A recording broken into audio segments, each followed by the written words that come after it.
An elderly man who lived on the streets saw an orphaned millionaire and shouted, "I am your father." When the millionaire saw the birthmark on the old man's hand identical to his own, he was shocked. The sunlight hit hard on the mirrored facade of the corporate building, reflecting the glow of success Henry had just achieved. He walked through the revolving doors with firm steps, his impeccable Italian suit marking his athletic silhouette of a 32-year-old man accustomed to winning. His dark hair was perfectly combed back, and the gold watch on his left wrist cost more than a luxury car. 2 security guards accompanied him, maintaining a respectful distance as he checked messages on his phone, smiling with satisfaction at the numbers of the contract he had just closed. The meeting had been an absolute success, another $3 million secured for his company, and Henry felt that familiar sensation of victory running through his veins, as always happened when he proved once more that he was capable of conquering everything alone without needing anyone. He thought to himself proudly, "Another contract closed, more proof that I don't need family, I don't need roots. I built all this with my own hands, and no one can take this away from me." The sidewalk was busy with hurried executives, food delivery workers carrying thermal backpacks, and pedestrians who barely looked at each other in the midday rush. Henry descended the 3 marble steps that separated the building entrance from the street, adjusting his navy blue silk tie while his driver was already waiting with the black car parked a few meters away. The sky was clear without clouds, and the heat typical of that time of year made the asphalt practically tremble under people's feet. Everything seemed absolutely normal, just another ordinary day in the routine of a successful businessman who controlled every aspect of his life with mathematical precision. Henry waved to the driver, indicating he was on his way, when suddenly he heard a hoarse and desperate cry cutting through the buzz of the street. The voice was weak, trembling, but carried an urgency that made several people stop and look in the direction from which the sound came, creating an instant circle of onlookers. An elderly man appeared staggering among the pedestrians, his miserable figure brutally contrasting with the corporate setting around him. He must have been in his 60s, but seemed to carry the weight of 80 on his curved back and in his slow and painful movements. His clothes were dirty and torn rags, a shirt that once had been white but was now stained with dirt and sweat, worn trousers with improvised patches, and his bare feet were calloused and covered with dust.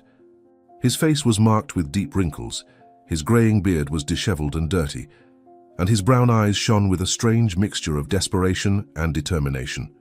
His thin white hair was stuck to his sweaty forehead, and he smelled of days without bathing, that characteristic odor of someone who lives on the streets, making some people discreetly cover their noses.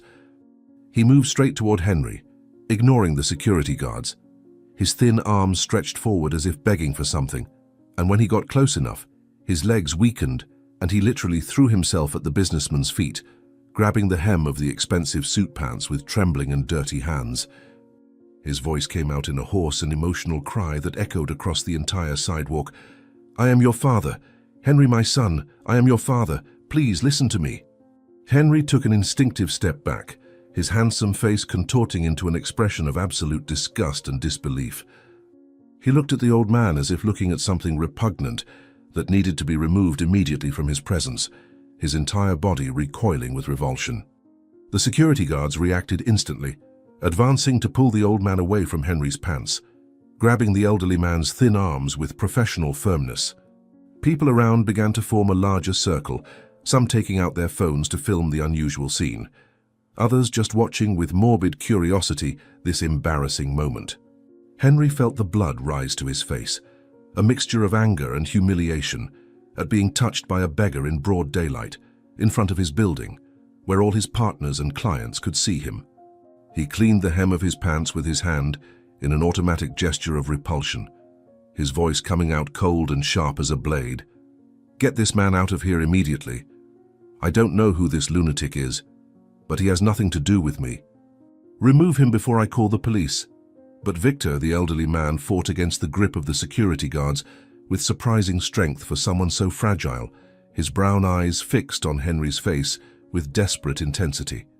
He raised his right hand, violently trembling, turning his palm up in a sudden gesture that made Henry pause for a fraction of a second. There, at the base of the old man's thumb, was an irregular birthmark, dark brown, with a shape that vaguely resembled a five-pointed star. The mark was the size of a coin, unmistakable, unique. Henry felt as if the ground had disappeared beneath his feet. His breath caught in his throat, and his heart raced uncontrollably in his chest. With slow automatic movements, he pulled the sleeve of his dress shirt and slid the gold watch a few inches up his left wrist. There it was, in the exact same position, the same birthmark. Identical. Absolutely identical. Henry had lived 32 years with that mark, hidden under watches and bracelets, embarrassed by it in childhood, accustomed to it in adulthood, but always knowing it was unique, that his adoptive mother said it was special, that no one else in the world had a mark exactly like this. The blood seemed to freeze in his veins as his eyes went from his own hand to the old man's hand, comparing, looking for differences that didn't exist. He whispered almost voicelessly, more to himself than to anyone else. "This is impossible. This cannot be happening. This mark. Only I have this mark." Victor took advantage of Henry's hesitation and the security guards who slightly loosened their grip upon noticing the confusion on their boss's face. The old man was breathing with difficulty, each word coming out broken and hoarse, but carrying such intense emotion that some onlookers nearby felt a tightness in their chests. Tears began to stream down Victor's wrinkled and dirty face, leaving clean tracks on his dust-covered skin, and his voice trembled so much that he could barely form complete sentences. He looked at Henry like a man looks at water in the desert, as if that moment was the only important thing left in his miserable life. The words came out in a desperate rush, stumbling over each other, urgent and full of details that made Henry feel as if the entire world was spinning backwards. Victor held his own hand in the air, displaying the mark, while the other still clung to Henry's pants, and he shouted with what strength remained in his tired lungs, "Rebecca! Your mother's name was Rebecca." She had long brown hair down to her waist, eyes green as emeralds, and a laugh that lit up any place. "She told me you were born at 3 in the morning, on a night with a storm so strong that the hospital's power went out 3 times. I was there, Henry. I held you in my arms when you were only minutes old. You cried so much that the nurse said you had a singer's lungs." Henry felt his legs weaken and had to lock his knees to avoid falling. How did this man know his biological mother's name? How did he know about the storm? His adoptive mother had told him this story exactly like this, with the same details, when he was 12 and had asked about his birth. The storm, the power outages, 3 in the morning. Every detail matched perfectly. Henry felt a violent dizziness, as if he had been punched in the stomach, and his vision blurred for a second. He squeezed his eyes shut, breathing deeply through his nose, trying to process the impossible that was happening right in front of all those strangers with cell phones pointed at them. His rational mind, trained for business and logic, desperately fought to find an explanation. A scam. It had to be an elaborate scam. Someone investigated his life, discovered intimate details, perhaps even tattooed the mark to deceive him. But deep down in some dark and painful place in his heart that he had kept locked for decades, a small voice whispered a truth he didn't want to hear.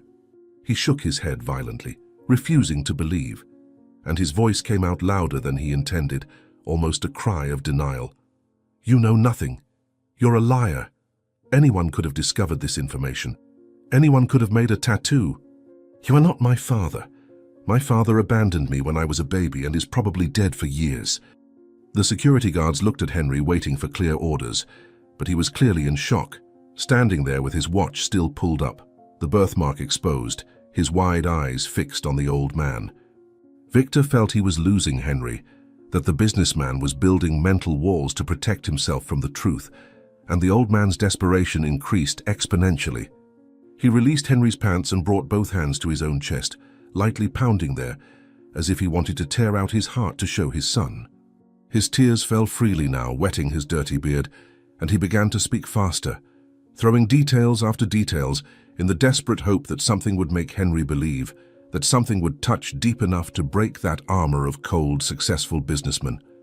Victor's voice rose in pitch, becoming almost hysterical, and he was now shouting so that everyone on the sidewalk could hear every word, exposing his soul and his deepest wounds in public, without shame, because nothing mattered anymore except making his son understand. The words came out in a painful cascade. Rebecca wore a silver necklace with a crescent moon pendant. She loved chamomile tea before bed. She was afraid of thunder but pretended to be brave. The day you were born, she held my hand so tight during labor that she left nail marks that took days to fade. I was young, Henry. I was too cowardly to take responsibility. I ran away like a wretch, and I've carried that guilt every day of my life. But I am your father. Please, son, I know I deserve nothing, but I am your father. Henry felt something breaking inside him, a crack opening in the carefully constructed structure of his controlled and predictable life. The silver necklace. He had that necklace kept in a safe at his home. His adoptive mother had given it to him when he turned 18, saying it had belonged to his biological mother, a simple silver necklace with a crescent moon. How did that man know about it? Nobody knew about it. It was impossible for anyone to know.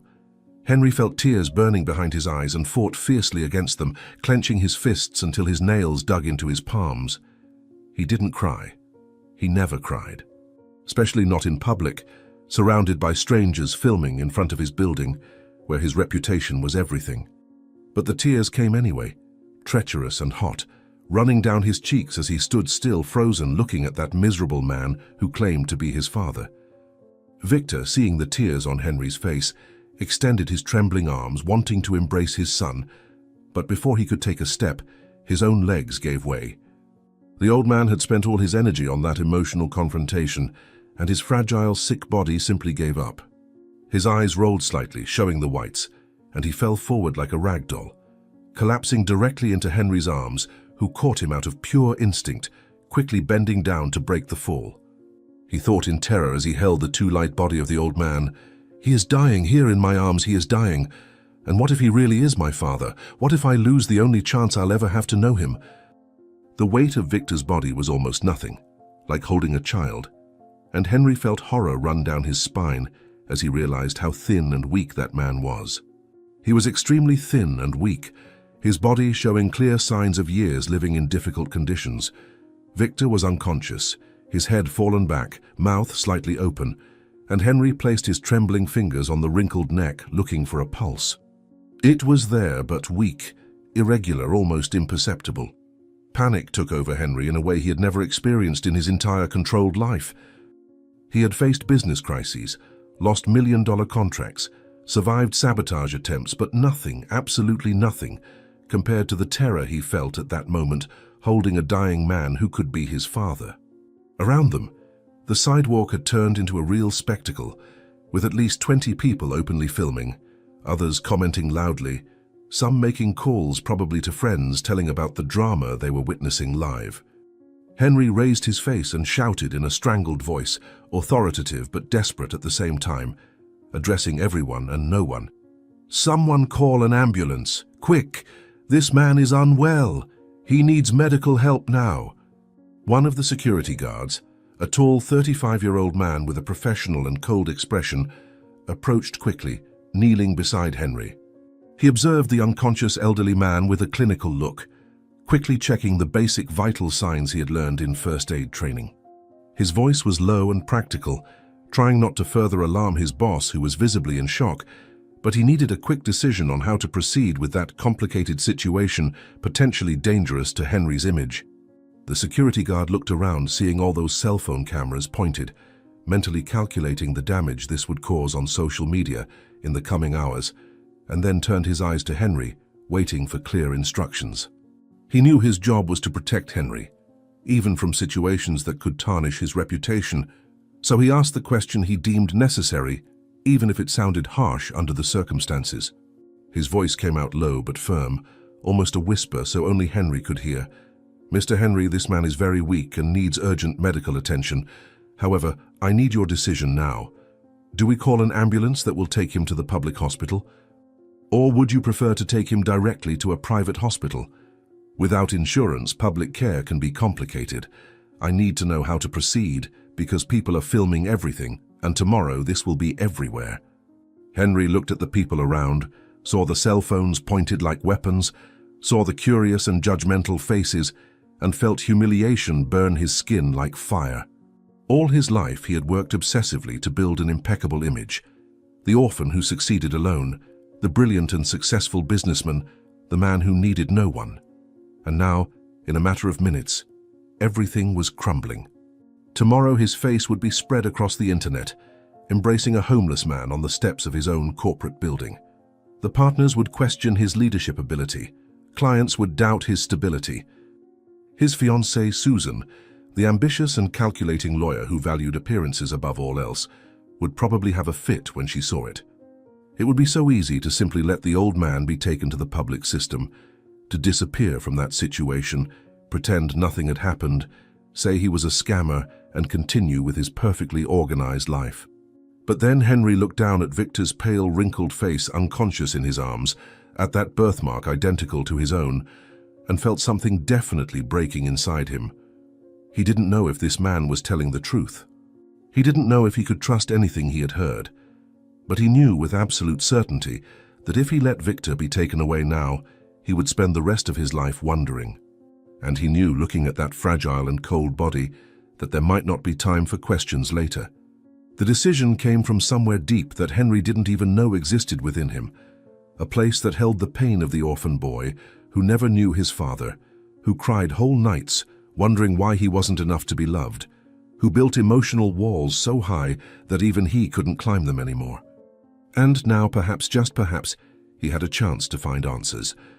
Or maybe it was just an old man dying, looking for someone to care for him in his last days. Henry didn't know. But he couldn't. Simply couldn't let that man die alone on the street without trying to understand what was really happening. His voice came out hoarse and choked, and he felt more tears streaming down his face, but he no longer cared. "Call the private hospital, the best we have. I'm going with him. Prepare the car, quickly." The security guard nodded professionally and was already speaking on the radio, coordinating with the driver and giving quick instructions. The people around were murmuring louder now, commenting on the dramatic scene, and Henry could hear fragments of conversations around him. Someone said it was beautiful to see a businessman helping a homeless person. Another person commented that it was probably a scam, and he was too foolish. An older man said he recognized true love when he saw it, and that the old man had the eyes of a desperate father. Henry couldn't process any of this. He just held Victor, feeling the weak and irregular breathing of the elderly man against his chest, feeling the cold body even under the hot sun, and silently praying to some god he wasn't even sure he believed in. He rested his forehead against Victor's head for a brief moment, closing his eyes tightly, and whispered so low that no one else could hear, a confession torn from the depths of his wounded soul. "If you really are my father, please don't die now. Not before I know the truth, please. I need to know if you really loved me. I need to know why you abandoned me. Please, just give me this chance, just this one chance." The black car stopped abruptly beside them, and the driver quickly jumped out, opening the back door. The other security guard helped Henry lift Victor carefully, and together they placed the unconscious body of the old man in the back seat. Henry got in right after, pulling Victor's head onto his lap, holding him as if he feared the old man would simply disappear if he let go. The security guard got in the front next to the driver, already talking on the phone with the hospital, explaining the situation and demanding that a complete medical team be waiting at the emergency entrance. The car sped away quickly, tires screeching on the asphalt, and Henry looked through the tinted window, watching the crowd of onlookers diminish in the distance, seeing phones still recording until the car turned the corner. He knew that in a few hours it would be everywhere, knew he would have to provide explanations, knew that his perfect and controlled life had just imploded in a spectacular and public way. But at that moment, looking at Victor's pale, unconscious face in his lap, none of that seemed important. He stroked the old man's dirty white hair with trembling fingers, cleaning some of the dirt from the wrinkled face with the sleeve of his suit, and felt his heart tighten in a way he hadn't felt since he was a child. Tears were falling freely now, staining the white dress shirt, and he no longer tried to hold them back. For the first time in 32 years, Henry allowed himself to feel the complete pain of being an orphan who never knew where he came from, who never had answers, who built an entire life on the emptiness of absence. And now, holding that mysterious and dying man, he whispered to himself in a broken and frightened voice, "Please, God, if there is any justice in this world, Don't let me lose my father before I even know if he really is my father. I've never asked for anything, never truly prayed, but I'm asking now. Please just give me this chance. The private hospital was one of the best in the city, with immaculate white walls, polished marble floors that reflected the fluorescent lights from the ceiling, and a characteristic smell of cleaning products mixed with antiseptic that hung in the air conditioning.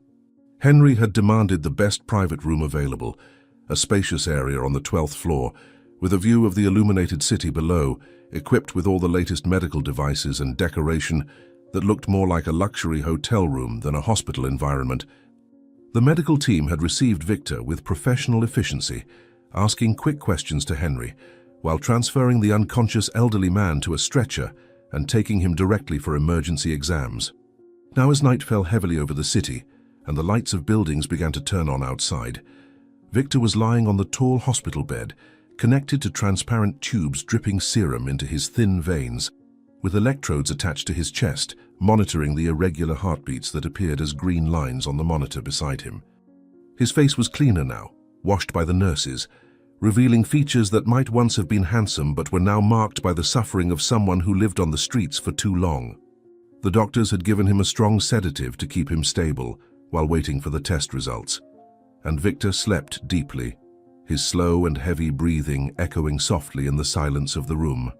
Henry was sitting in a hospital armchair by the window, still wearing the wrinkled suit stained with dirt from his contact with Victor on the sidewalk, his Italian shoes scratched, his tie hanging loose around his neck, and his face marked by an expression of emotional exhaustion he had never experienced before.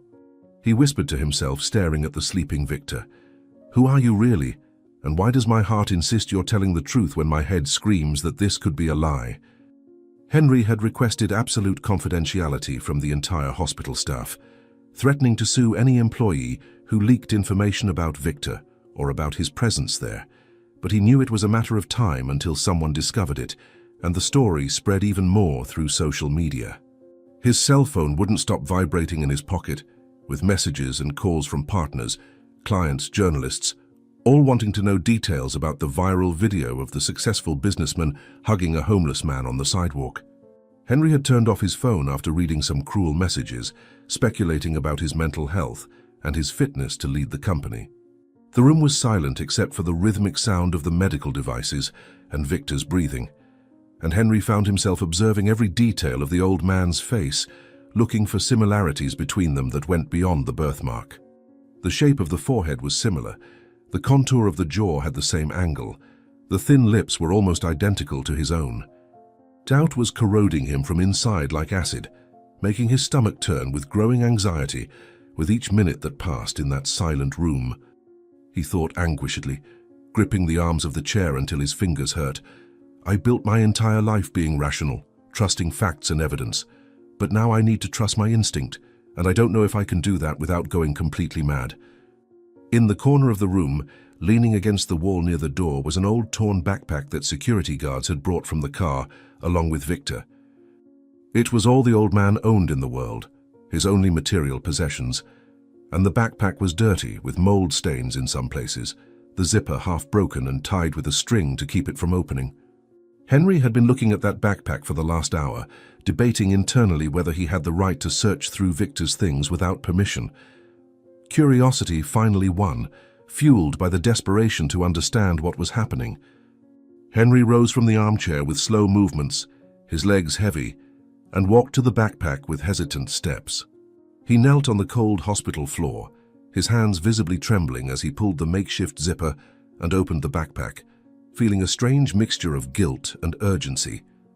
The smell that came from inside was strong, that odor of damp clothes stored for too long mixed with old sweat and street dust.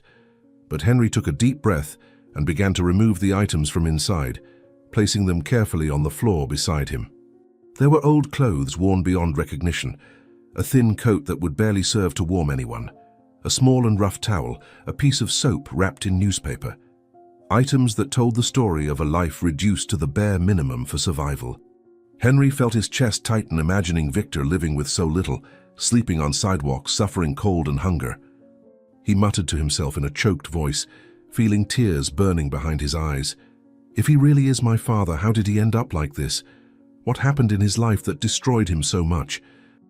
At the bottom of the backpack, wrapped in a plastic bag yellowed by time, was a Bible with a worn leather cover and yellowed pages that seemed to have been read thousands of times, with notes in the margins written in shaky handwriting. Henry took the Bible with both hands, feeling the surprising weight of the old book, and when he opened it to the first page, his heart violently accelerated. There, written in careful but already faded cursive, was a dedication. To Victor, with all my love, may God guide you always. Rebecca. Henry ran his fingers over the letters as if they could burn his skin, recognizing the name of his biological mother. But there was more at the bottom of the plastic bag, something that had remained hidden beneath the Bible. He put his trembling hand in and pulled out an old shoebox, tied with a thick elastic that broke into pieces when Henry tried to remove it. The lid was stained and dented at the edges, and when Henry lifted it slowly, he found treasures that made all the air escape from his lungs. The first thing he saw was a small square black and white photograph with worn edges, slightly faded, but still perfectly recognizable. In the photo, a young and beautiful woman was standing somewhere that looked like a park, with blurred trees in the background, and she was clearly pregnant, her round belly pressing against a simple cotton dress. Her long brown hair fell in natural waves over her shoulders, and her light eyes shone with genuine happiness. But what made Henry choke was the man next to her in the photo, with one arm around her shoulders and the other hand resting tenderly on her pregnant belly. It was Victor, decades younger, with dark, full hair, unwrinkled face, radiating happiness. Henry turned the photo over with hands that trembled uncontrollably and found something written on the back. Victor and I expecting our baby. May God bless our family. He pressed the photo against his chest and felt tears burning. His thought came out in a broken and desperate whisper. They were together, they were expecting me, this is real. All of this is real and there's no more denying it.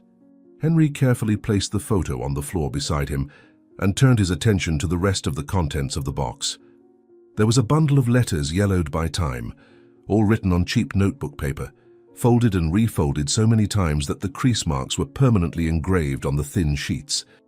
Henry took the first letter from the bundle, and when he unfolded and began to read, he had to stop several times to wipe away the tears that blurred his vision.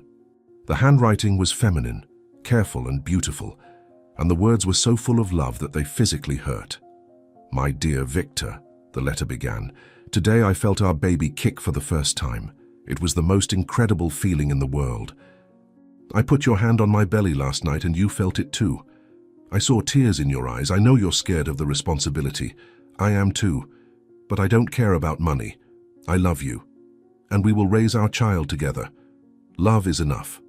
I love you more than words can say. Your Rebecca."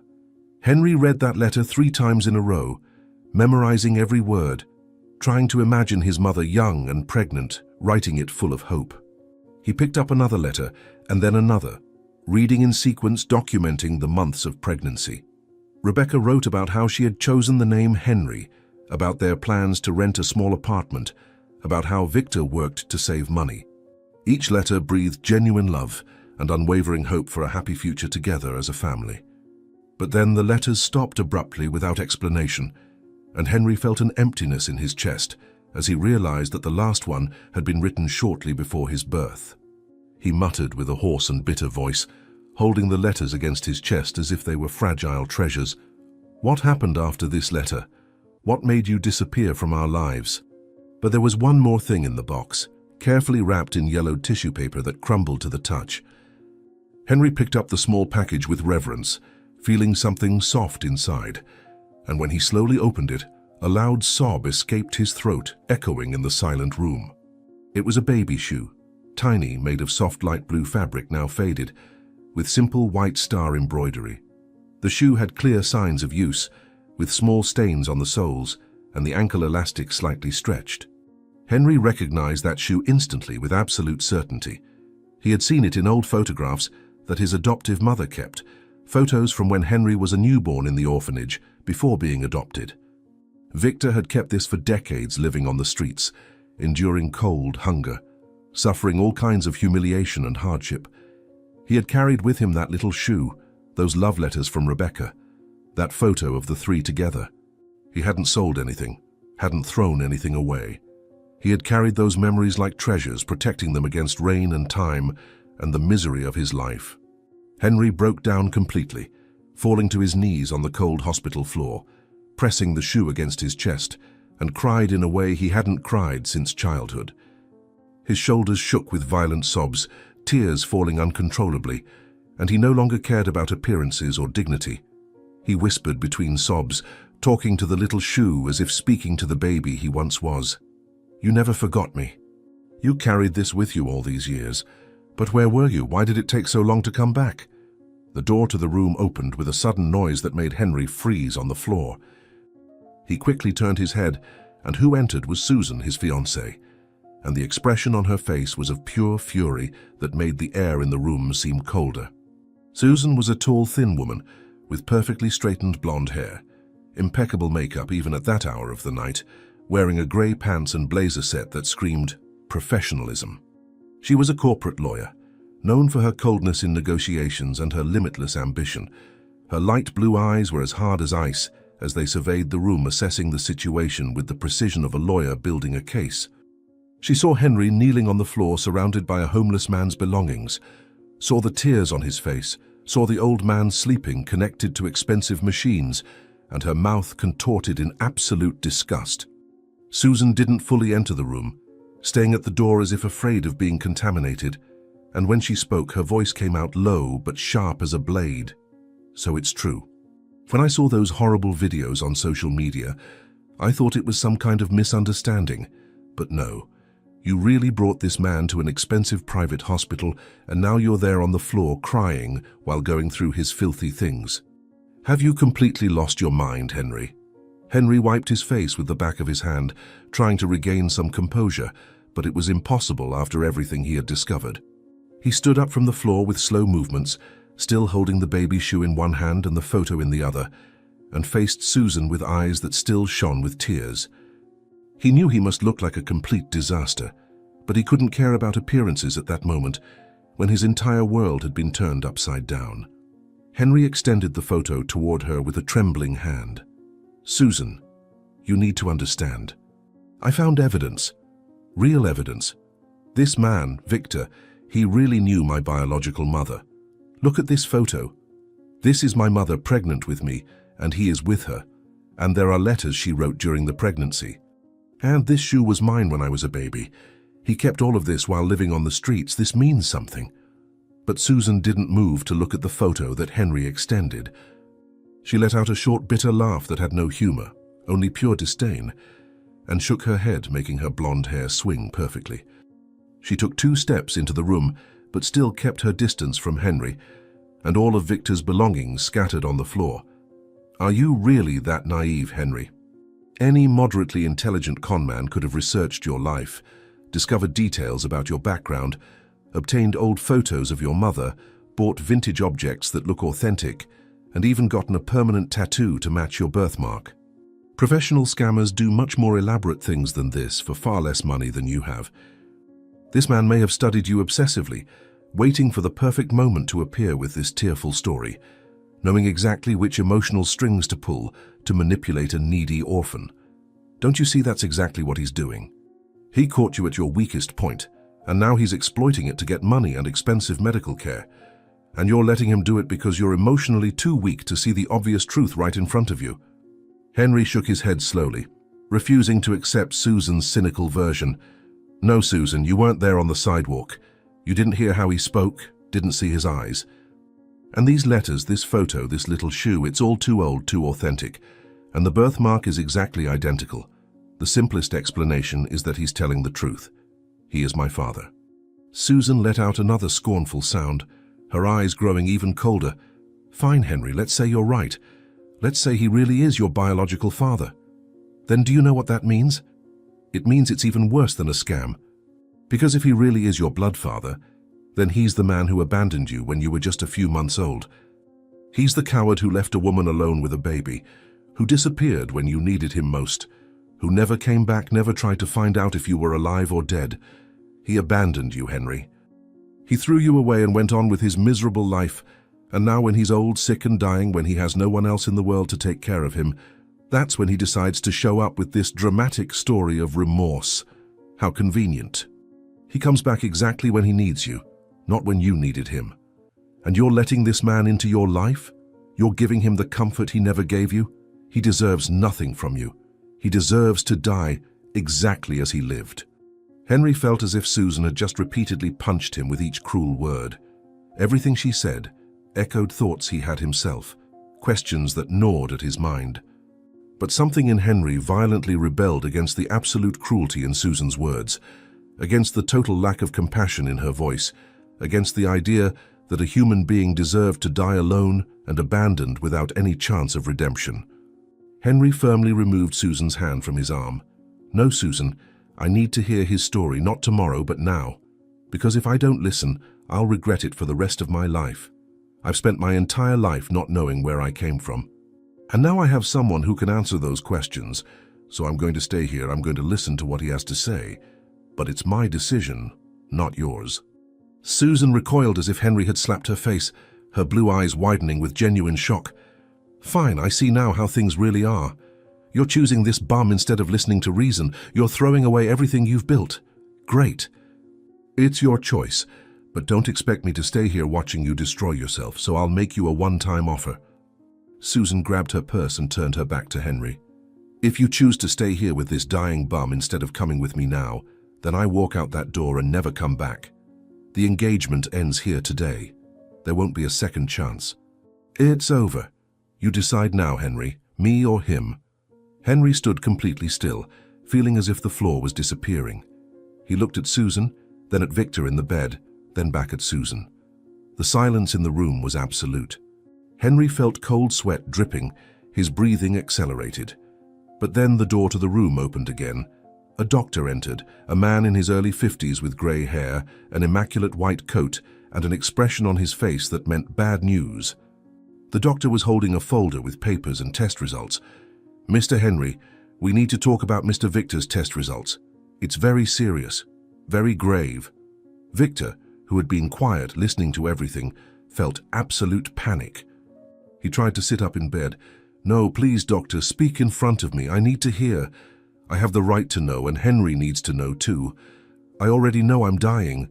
Just tell me how much time I have. How much time to ask my son for forgiveness before I go." Susan took more steps toward the door. "Last chance, Henry. Come with me now or it's over forever. I won't stay here watching this dramatic soap opera, so decide now. Future with me or past with him." Henry looked at Susan, then at Victor crying, then at the waiting doctor. His breathing quickened. Cold sweat ran down his face. He thought desperately, "What do I do? How do I choose?"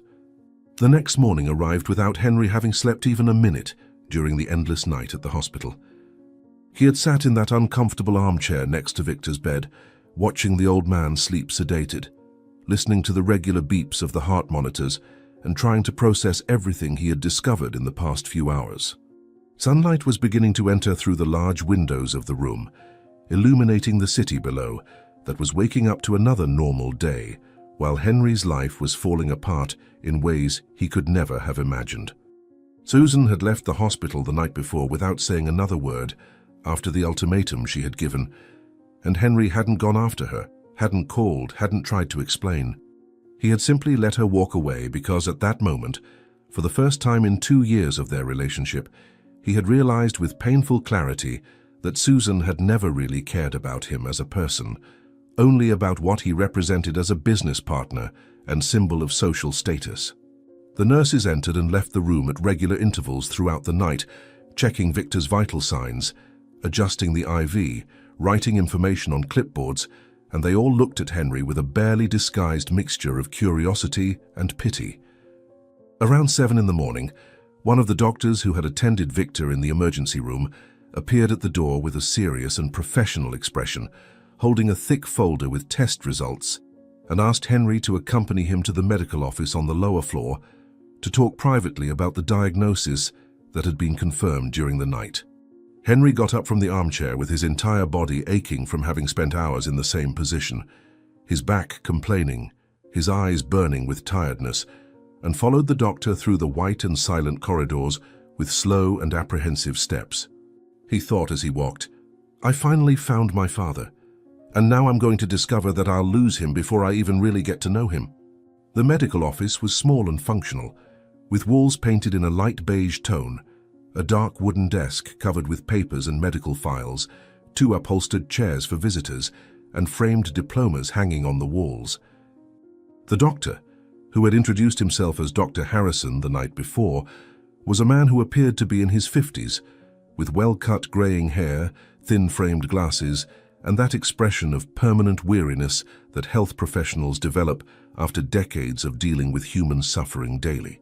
He indicated one of the chairs for Henry and sat behind the desk, opening the thick folder and organizing various papers and exam images on the wooden surface, taking his time to find the right words. Henry sat in the chair that seemed too small for his tense body, leaning forward with his elbows resting on his knees, hands tightly interlaced as he waited, his heart beating so fast that he could hear the blood pulsing in his ears. The silence in the office was heavy and oppressive, broken only by the muffled sound of footsteps and voices in the corridor outside. Dr. Harrison finally raised his eyes from the papers and looked directly at Henry with an expression that mixed professionalism with genuine compassion. "Mr. Henry, I know the night has been extremely difficult for you, but I need to be completely honest about Mr. Victor's medical condition because he is a patient under my responsibility, and you are the only person he has now. The test results confirmed what we already suspected." Dr. Harrison picked up one of the exam images, what appeared to be a tomography, and turned it toward Henry, pointing with a pen to various dark spots scattered throughout the image. "Mr. Victor has lung cancer at a very advanced stage, what we technically call stage 4, with generalized metastasis, which means the cancer has already spread from the original lung to other organs of the body, including liver, bones, and possibly even the brain. These dark spots that you are seeing here are tumors, and they are spread throughout the patient's system in a way that unfortunately makes any type of curative treatment completely unfeasible at this point. The cancer is very advanced. It has progressed for too long without any type of medical intervention, and Mr. Victor's body is already extremely debilitated, both by the disease and by the precarious living conditions he faced living on the streets. Dr. Harrison paused, observing Henry's expression, who had visibly paled. Based on the extent of the metastasis and the general condition of the patient, our estimate is that Mr. Victor has approximately 3 months to live, perhaps even less depending on how his body responds. The pain he will experience will be intense and progressive, so we will need to manage it with strong palliative medications. I'm sorry, Mr. Henry. I really am sorry. Henry felt as if someone had just sucked all the air from his lungs, leaving him completely unable to breathe properly. 3 months, maybe less. The words echoed in his head like funeral bells ringing repeatedly. He had just found his father, had just discovered that Victor had really existed in his life, even if from afar. And now he was being informed that he had at most 3 months to get to know this man, to understand what had really happened, to perhaps find some kind of peace or forgiveness. Henry ran his hands over his face, rubbing his tired and red eyes, trying to organize thoughts that refused to be organized. He looked at the doctor with an expression of despair. 3 months. Just 3 months. I spent my entire life not knowing where he was, without having a father. And now that I've finally found him, I have 3 months. Isn't there anything that can be done? No treatment? I have money, doctor. I can pay for anything. Any experimental treatment, any specialist in the world, anything that could give him more time. Dr. Harrison shook his head slowly, with an expression of genuine compassion. Mr. Henry, I completely understand your desperation. But I need to be honest with you because giving false hope would be cruel and unethical on my part. Mr. Victor's cancer is so advanced that any type of aggressive treatment like chemotherapy or radiation therapy at this point would cause more suffering than benefit. His body is so weak that it would probably not survive the side effects of the treatment. Surgery is completely out of the question because the tumors are too widespread and in vital organs. There is no experimental treatment that can reverse the level of destruction that the cancer has already caused. What we can do is focus on quality palliative care, effective pain management, and ensure that Mr. Victor can spend the time he has left with as much comfort and dignity as possible. Use this precious time that you now have not fighting against the inevitable with painful and useless treatments, but instead building the memories and having the conversations you need to have. Henry felt tears burning behind his eyes again, threatening to overflow, and he fought against them because he had already cried too much. Does Victor know? Has anyone told him about the diagnosis? Dr. Harrison shook his head negatively. No, Mr. Henry. We waited for you to be present so we could give the news together, but from what I understand of the situation, he already suspects. People who live on the streets for a long time develop a sharp awareness of their own body. Mr. Victor probably already knows that he is very sick, maybe even suspects he is dying. The question now is how you want to proceed. Mr. Victor can remain hospitalized here receiving professional medical care, or if you prefer and have the means, we can arrange home care with nurses and medical equipment at your house so he can spend his last days in a more comfortable environment. Henry nodded slowly, processing all the information. I want to be present when you tell him. Victor deserves to hear the truth, and he deserves to have someone by his side when he hears it. And after that, I want to talk to him alone, just the two of us. I need to hear his story, Doctor. I need to understand what really happened. Can we do this now? Dr. Harrison quickly consulted his watch. Yes, Mr. Henry. The nurse who checked on Mr. Victor about half an hour ago reported that he was awake and lucid, although still quite weak and in pain. He was asking for you. We can go up now. Henry rose from the chair with movements that seemed to belong to a much older man, and they left the office together, walking through the hospital corridors in heavy silence, taking the elevator to the 12th floor where Victor was hospitalized. When they entered the room, Victor was lying on the high bed with the headboard slightly elevated, looking out the window. He turned his head when he heard the door open, and his brown eyes immediately sought Henry, lighting up with a mixture of relief and fear. He was clearly in pain, his face contorted in constant discomfort, but tried to hide it. You stayed. All night you stayed here at the hospital. I woke up several times during the night and always saw you sitting in that armchair.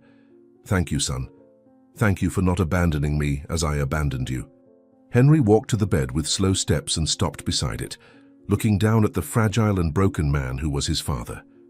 Dr. Harrison positioned himself on the other side of the bed, maintaining a professional but compassionate expression. Mr. Victor, good morning.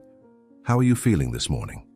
Victor shifted his eyes from Henry and looked at the doctor, and Henry could clearly see on the old man's face that he already knew.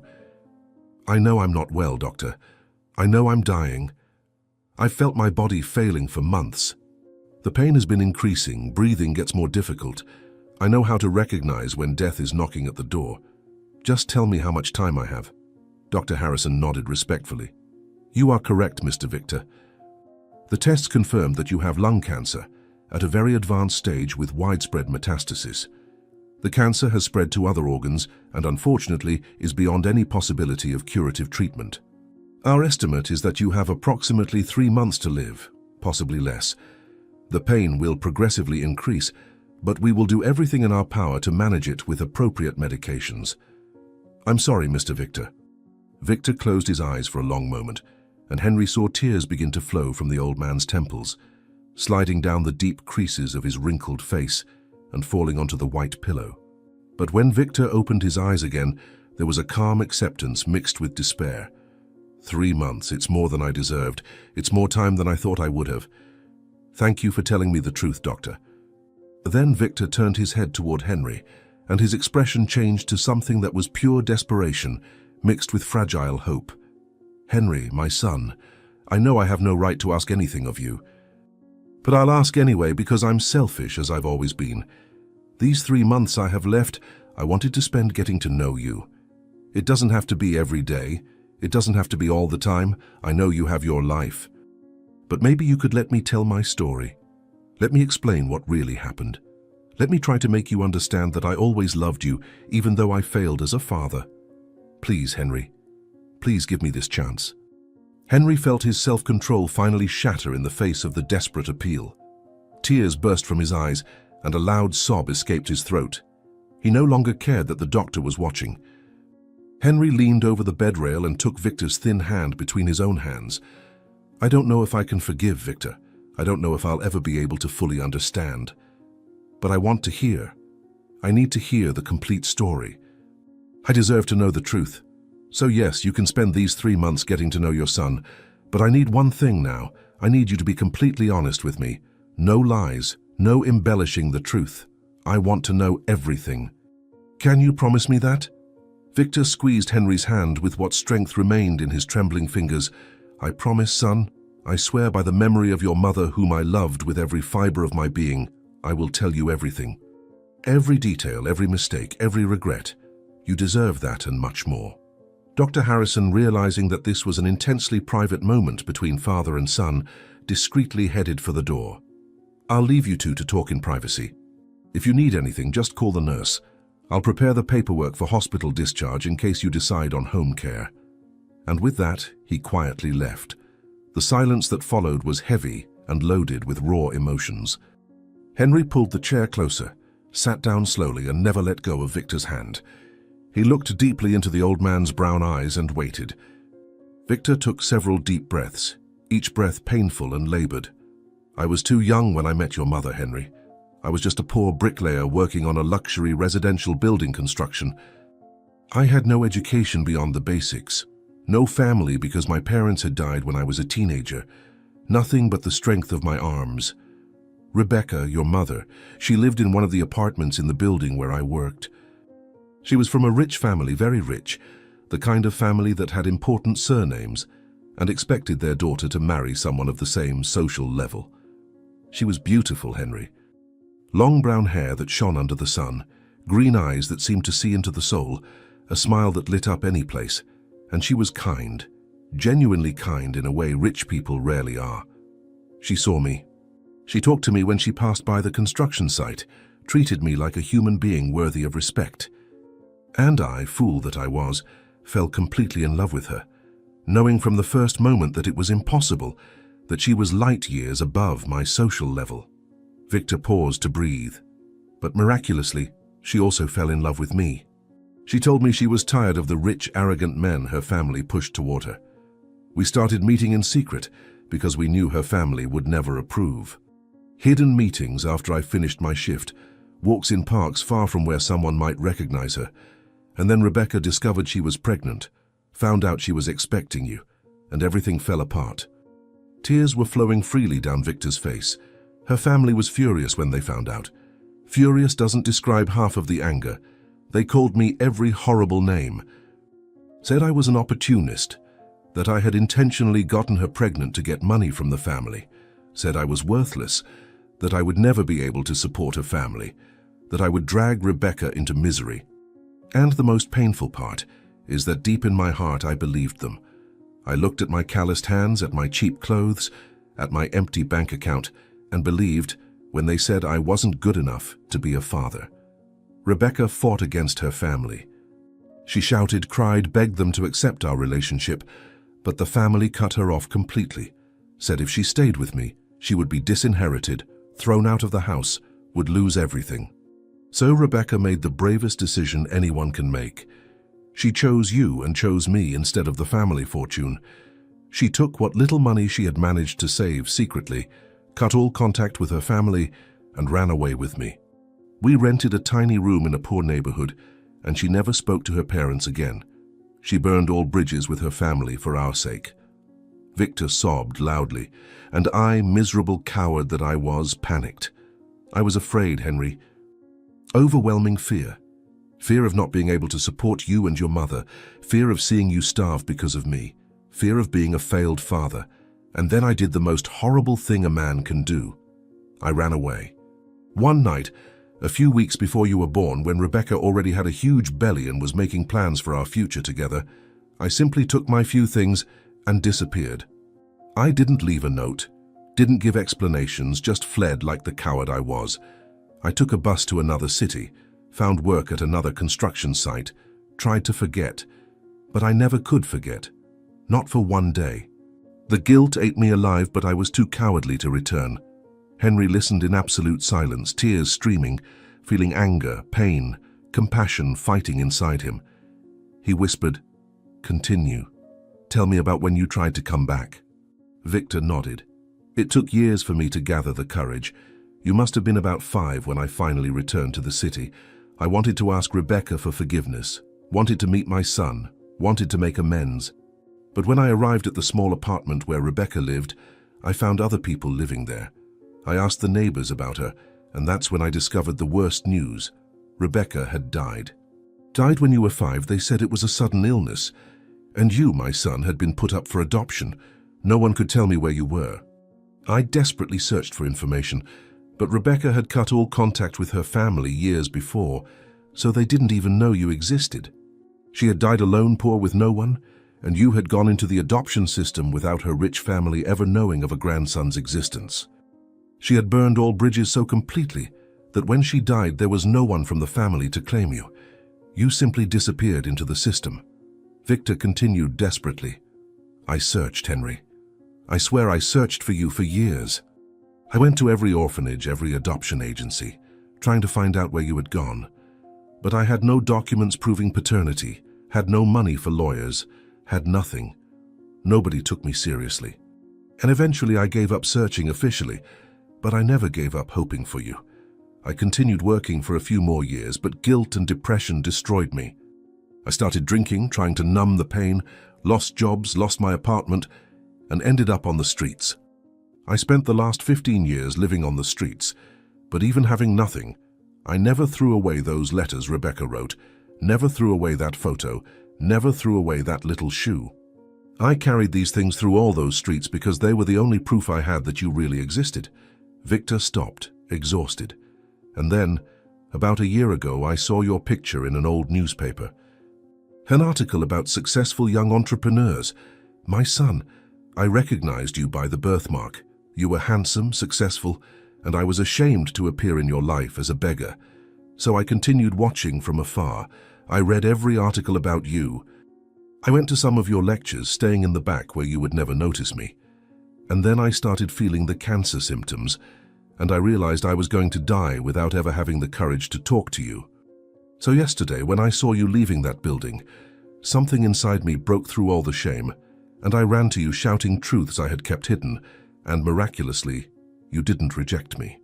And now I'm using this chance because these 3 months I have left will be spent trying to make you understand that despite all my failure, I always loved you." Victor finished and collapsed in sobs. Henry was also crying, but he leaned in and wrapped Victor in an awkward embrace, and the two men stayed there hugging, crying together. After several minutes, Henry pulled away. "I don't know if I'll be able to forgive completely, Victor. I don't know if 3 months are enough, but I promise to try. I promise to be here to learn who you are. That's all I can offer now." Victor held Henry's face between his trembling hands. "It's more than I deserve, son. Thank you. Thank you for this chance." Henry was about to respond when the door to the room opened abruptly, and Susan appeared, her face hard and her arms crossed. "Made your decision then, Henry? Had your tearful conversation? Now back to reality." Henry turned to Susan. "Susan, this isn't the time." But before he could finish, his cell phone began ringing insistently. He initially ignored it, but it wouldn't stop. Henry pulled out his phone and saw dozens of missed calls from his assistant. He answered, "What's happening?" His assistant's voice was panicking. "Henry, it's catastrophic. The video of you with the homeless man has gone viral with millions of views. It's on every news portal. They're calling you a liar, saying you hid that you have a homeless father. The shareholders have called an emergency meeting and are threatening to remove you from presidency. Your career is destroyed. You need to come back now." Henry felt the blood drain from his face. He looked at Victor, then at Susan, then at the phone trembling in his hand. Susan spoke coldly. "See, I warned you. Now decide what's more important."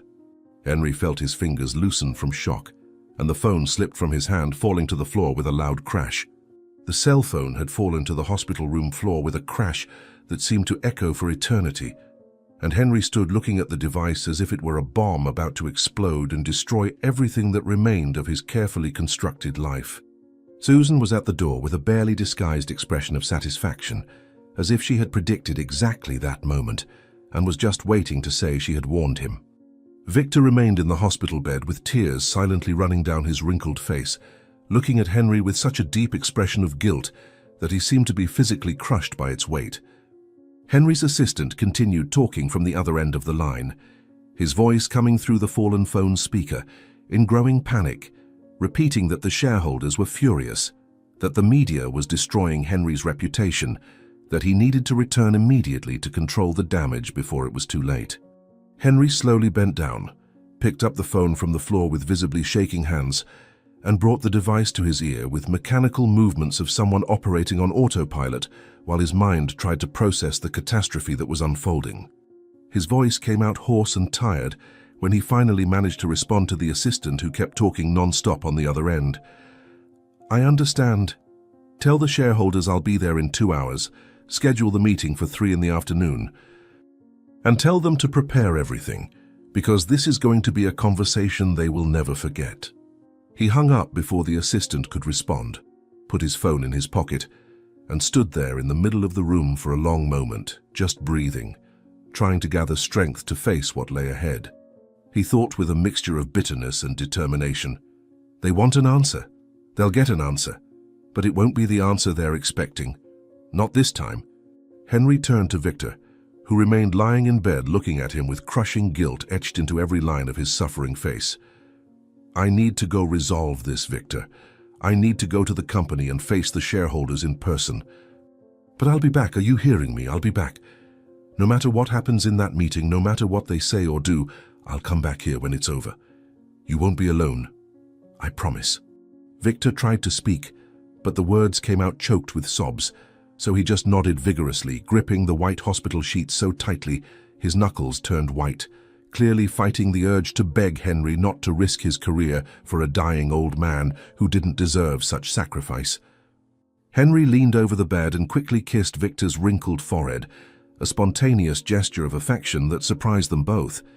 And then he straightened up and walked toward the door, where Susan still stood, with a cold, calculating expression. She followed him through the hospital corridors without saying a word, her high heels striking rhythmically against the polished marble floor, and they entered the elevator in a tense silence that seemed to suck all the oxygen from the small confined space. Henry stared fixedly at the elevator numbers changing as they descended, refusing to look at Susan, knowing that if he did, he would see only judgment and contempt, and he had no emotional energy to deal with that now when he needed to reserve all his strength for the battle that lay ahead. He whispered more to himself than to her, but loud enough for her to hear. "I know what you're going to say. I know you think I'm making the biggest mistake of my life. But for the first time, I'm doing what feels right, not what's most profitable or strategic." The journey from the hospital to the corporate building, where Henry's company headquarters was located, was made in absolute silence inside the black car with tinted windows, with the driver maintaining a constant speed through the afternoon traffic, while Henry looked out the window without really seeing anything, his mind already anticipating the meeting he was about to face. Susan sat beside him in the back seat, checking emails on her tablet with professional efficiency, occasionally sighing loudly in a theatrical manner to demonstrate her disapproval without needing to verbalize it. When they finally arrived at the building, Henry got out of the car and paused for a moment on the sidewalk, looking up at the mirrored facade of the 30-story building that represented everything he had built since leaving the orphanage and the adoptive family that never made him feel truly part of them, since he vowed to himself that he would prove his worth through financial success and professional recognition. He had spent countless hours in that building, slowly climbing from intern to executive director, and finally majority partner, sacrificing personal relationships, weekends, holidays, all in the name of the ambition to be someone important, to never again be the rejected orphan boy without a family. And now he was about to risk all of that, possibly throw it all away for a man he had just met, a man who had abandoned him as a baby, a man who lived on the streets and had only 3 months to live. The irony was not lost on Henry, and a bitter, humorless smile briefly touched his tired lips before disappearing. He took several deep breaths, straightened his shoulders, adjusted the tie that was still loose from the night before, and entered the building with the firm, determined steps of someone marching to war. He thought as he crossed the luxurious lobby under the curious gazes of employees who had clearly seen the viral videos. Whatever happens in that room, I'll leave, knowing I made the right choice, even if it's the choice that costs me everything. The meeting room on the 25th floor was enormous and intimidating by design, with glass walls offering a panoramic view of the city, a polished mahogany table large enough to easily accommodate 20 people, expensive leather chairs, and a giant projection screen on one of the walls where business presentations and financial reports were normally displayed. When Henry entered the room, followed by Susan, he found all the main company shareholders already seated around the table, their faces ranging from severe disapproval to barely contained anger, and the moment he crossed the doorway, the giant screen came to life, showing the video that had gone viral in the last 24 hours. There was Henry in high-definition resolution, leaving the corporate building with a confident and successful expression, and then Victor appearing staggering and disheveled, throwing himself at Henry's feet, shouting that he was his father, showing the birthmark, and finally fainting in Henry's arms, who openly cried in front of dozens of onlookers filming with cell phones. The video was on loop, playing repeatedly, each repetition a renewed humiliation, each frame perfectly capturing the moment when Henry's carefully cultivated image as a cold and calculating businessman had publicly shattered. The shareholders watched the video with expressions of barely disguised disgust, some shaking their heads in disapproval, others whispering comments among themselves that Henry couldn't hear but could easily imagine the content. Henry remained standing near the door for a moment, forcing himself to watch the video completely once, forcing himself to see his own vulnerability exposed for public judgment, and then he slowly walked to the head of the table where he normally sat during meetings when he was in control of the situation. But today he didn't sit down. He remained standing, refusing to diminish his presence even when he knew he was at a clear disadvantage.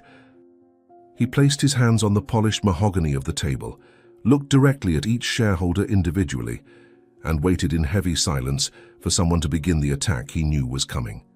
His expression was calm on the surface, but inside his heart was beating uncontrollably, and his hands were cold sweating against the expensive wood of the table. He thought, while keeping his face neutral, "Let it come. Let them say everything they want to say, and then I'll show them who I really am beneath the businessman I helped create." The first to speak was one of the oldest shareholders, a man in his early 60s, and when he spoke his voice was laden with anger. "Henry, I invested millions in this company because I believed in the story of the orphan who succeeded on his own. That narrative was fundamental to our brand. And now I find out through a viral video that you have a homeless father. You hid this from all of us. How are we going to do business when our clients see the CEO hugging a beggar on the sidewalk and crying? You have embarrassed us. Explain how you intend to fix the damage you've caused." Before Henry could respond, a female shareholder quickly stood up, and her voice came out cold and cutting. "This shows that your judgment is completely compromised. Anyone can see it's an obvious scam. But you fell into the trap. The shareholders are nervous. The market responds to stability and confidence, and you destroyed both. You need to decide now. Either cut this man from your life and make an announcement saying you were deceived, or we vote for your immediate dismissal. It's that simple. Choose." Henry listened to everything in silence, each word falling on him like verbal lashes, each accusation finding painful targets because part of him, that rational and calculating part that had built his career, agreed with some of the points being raised. He had lied by omission by not telling about Victor, even though he didn't know Victor was alive until 24 hours ago. He had compromised the company's image by being filmed in a moment of extreme emotional vulnerability. He was risking everything for someone he barely knew. But then Henry remembered Victor's face at the hospital, the tears flowing, the painful story of love and mistake and regret that he had heard that morning, the letters Rebecca had written, the baby shoe kept during decades of miserable life on the streets, and he felt something solidifying inside him, a growing certainty that even if he lost everything, even if the shareholders, he would not abandon his dying father to save a company, no matter how much he had invested in it. Henry was about to respond when a third shareholder stood up, a younger man who had recently entered with significant capital and who had a reputation for being particularly cruel in negotiations, and he didn't even wait his turn to speak, simply broke the silence with a voice full of venom. "You know what I think, Henry? I think this whole scandal reveals your true nature. You've always been an imposter, an orphan boy trying to play businessman, trying to pass as someone important, but deep down, you never were really one of us. Your inferior origins are finally showing. You don't have the class, the education, the proper upbringing that people of real success have. You are and always will be the son of a beggar, someone of inferior blood trying to mix with people of true quality. And now that your vagrant father has appeared publicly, everyone can see the truth about who you really are. You should be thanking us for giving you the opportunity to participate in this company, not embarrassing us with your pathetic family and your uncontrolled emotions." The silence that followed the shareholders' words was absolute and charged with tension so thick it seemed to suck the air from the room. Henry felt anger burning in his chest, an anger so intense that his hands trembled and he had to clench his fists tightly to avoid doing something he would regret later, like crossing the table and punching that arrogant face full of contempt. But stronger than the anger was the sudden and crystalline clarity that took over his mind. A clarity that cut through years of insecurity and need for approval, years trying to prove his worth to people who clearly had never seen him as a true equal, who had always looked at him as someone inferior, temporarily elevated above his natural position.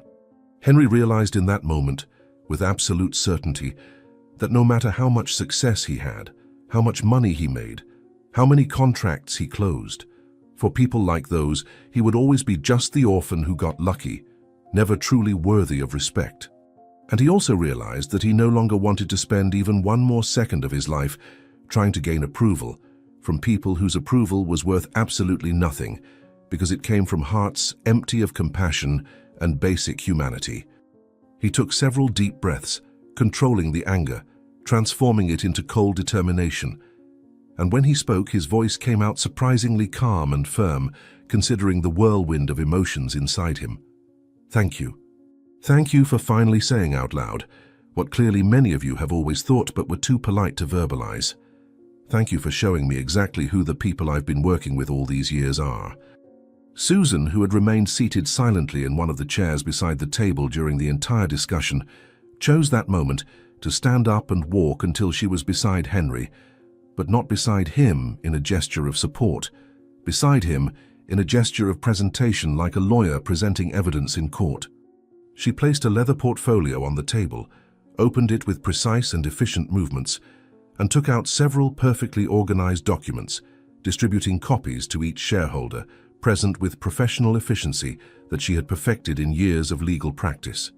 When everyone had a copy in front of them, Susan finally spoke, her voice coming out cold and professional, without any trace of the woman who had been Henry's fiancée until a few hours ago, just the calculating corporate lawyer doing her job.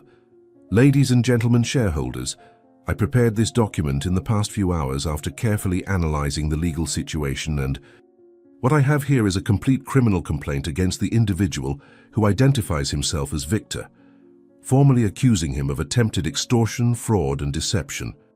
The complaint is based on circumstantial evidence that this individual may have extensively researched Henry's life, obtained personal information through questionable means, and orchestrated yesterday's public encounter in a calculated manner to emotionally manipulate Henry and obtain financial gains through expensive medical care, and possibly even future inheritance. If Henry signs this complaint now in front of all of you, we can present it immediately to the authorities. Victor will be investigated, possibly arrested depending on what the investigation reveals, and at worst will be removed from the hospital and returned to the streets where he came from. This resolves the problem in a clean and definitive way, removes the stain from Henry's reputation and the company's, and allows everyone to move forward." Susan paused dramatically, took an expensive pen from her portfolio, and placed it on the documents in front of Henry, then turned to look him directly in the eyes with a completely neutral and professional expression. "Or, Henry, you refuse to sign, which will be interpreted by everyone present as confirmation that you are prioritizing your personal emotions above the..." In this case, as already discussed, shareholders have the statutory right to call for an immediate vote to remove you from the presidency for just cause. You lose your position, You lose your salary, you lose your performance shares, and basically lose everything you've built here. And additionally, personally, I am ending our engagement permanently and irreversibly. So the choice is yours, Henry, but it needs to be made now, in this room, in front of all these witnesses. Sign and save your career and our relationship, or refuse and lose everything. There is no middle ground, there is no third option, there is no time to think. Decide now. Henry looked at the expensive pen on top of the documents, then at Susan with her cold professional expression that showed no trace of the woman he had kissed and made marriage plans with, then at the expectant faces of the shareholders around the table, all clearly waiting for him to make the obvious and rational choice to sign the papers and save his career. He picked up the pen slowly, feeling its weight in his hand, a weight that seemed much heavier than the physical object should weigh because it represented a choice that would define who he was as a person at the most fundamental level. Henry looked at the documents, quickly reading the accusations against Victor, seeing words like scammer, opportunist, manipulator, criminal, words that transformed a broken and repentant man seeking redemption into a calculating villain, and he felt physical nausea rising in his throat. He thought of Victor lying in that hospital bed, waiting for him, trusting that he would return as he had promised, and imagined what would happen if Henry signed those papers. Victor would be ripped from the hospital bed, thrown into a cell or returned to the streets, would spend his last 3 months of life suffering alone and abandoned again, this time not because of his own cowardice, but because of his son's cowardice. And Henry realized that he couldn't live with himself if he did that the price of saving his career was too high if it cost his soul and his basic humanity. He put the pen back on the table, gently pushing it towards Susan. And when he spoke, his voice was heavy with emotion, but there was also a firmness in it, a determination that came from finally knowing with absolute certainty what the right choice was, even if it was the most difficult choice. No, I won't sign this. I won't do this to him. The shock was instantaneous and palpable throughout the room, several shareholders beginning to speak at once, in an explosion of indignation and disbelief. But Henry raised his hand, asking for silence, and surprisingly, they quieted, perhaps curious to hear how he would justify such an obviously self-destructive decision. Henry straightened his shoulders, stood taller and began to speak, his voice gaining strength and conviction with each word that came out. You're right about many things you've said. I should have been more transparent about my personal history, although until 24 hours ago, I genuinely didn't know my biological father was alive. I compromised the company's public image by being filmed in a moment of extreme emotional vulnerability, and I perfectly understand that this has created public relations problems that will have to be managed. And yes, I am making a choice that prioritizes my personal feelings above the immediate financial interests of this company. All of this is true, and I accept it. But you also need to understand some things. Victor is not a scammer. I know this because I saw the evidence with my own eyes, touched letters written decades ago by my biological mother, held old photographs that cannot be falsified, saw a baby shoe that he carried with him for 15 years, living on the streets without ever selling it, even when he was starving. Nobody creates such an elaborate scam, keeps physical evidence for decades, and patiently waits until almost dying of cancer to execute the plan. This makes no logical sense whatsoever. Victor is my father. He abandoned me when I was a baby out of cowardice and fear, and that was horrible and wrong and caused me pain throughout my life. But he came back, not to ask for money, but to ask for forgiveness before he dies. And I choose to give him that chance at redemption, because if I don't, I'll spend the rest of my life wondering if I made the right choice, and I don't want to live with that regret. Henry paused, took a deep breath and continued with an increasingly stronger voice. But there is something much more important that I need to tell all of you. Something I realized with absolute clarity while listening to you speak in the last few minutes. I built this company from scratch. I worked 18 hours a day for years. So I sacrificed relationships, health, personal happiness, everything, to make this company grow and all of you profit from your investments. I enriched every person in this room. I transformed your investments into fortunes. And the first time I face a personal crisis, The first time I need basic human understanding or support, you attack me. You call me an imposter, question my origin, say my blood is inferior, demand that I abandon my dying father to prove my loyalty to a company. And in that moment, I realized something fundamental. I no longer want to work with people like this. I don't want to spend another day of my life trying to earn the approval and respect of people who clearly never saw me as truly equal, who always looked at me as someone inferior, temporarily elevated. You want to remove me from the presidency? Great, do it. Vote now. I won't fight. In fact, I'll make it easier for you. Henry took a white envelope from the inside pocket of his jacket that he had mentally prepared during the entire journey from the hospital to there, and threw it on the table with a definitive gesture. This is my resignation letter, effective immediately. I resign from the presidency of this company. I resign from all executive positions, and I will sell all my shares as quickly as the market allows. I want nothing more to do with this company or any of you. You can have everything. Keep the building, the contracts, the profits, everything. I choose my father. I choose to spend the next 3 months getting to know the man who gave me life, hearing his story, trying to find peace and forgiveness. And if that makes me weak in your eyes, if that makes me a failure, then so be it. I'd rather be a compassionate failure than a soulless success like all of you clearly are. The silence that followed was absolute. Nobody seeming able to process what had just happened, that Henry had really resigned, had thrown away a career that represented years of hard work and sacrifice. One of the older shareholders was the first to recover his voice, rising abruptly from his chair. You've completely lost your mind. You're literally throwing millions in the trash. Throwing your entire life away for a beggar who will be gone in 3 months anyway. When you're poor and alone and regretful, don't come asking to return because there will be no place for you here. Henry turned to leave the room, but before reaching the door, he stopped and looked back one last time. I won't regret it. For the first time in my life, I'm doing something I know is morally right, not something that is financially profitable. And that's worth more than any amount of money you can offer. And with that, he opened the door and left. But Susan quickly followed him, her heels hitting hard on the marble floor of the corridor, and she caught up with him near the elevators, grabbing his arm firmly and turning him to face her. Henry, wait. You can't really be doing this. You're destroying everything we built together, our life, our plans, our future, all thrown away for an old man you met yesterday. You're a sentimental idiot.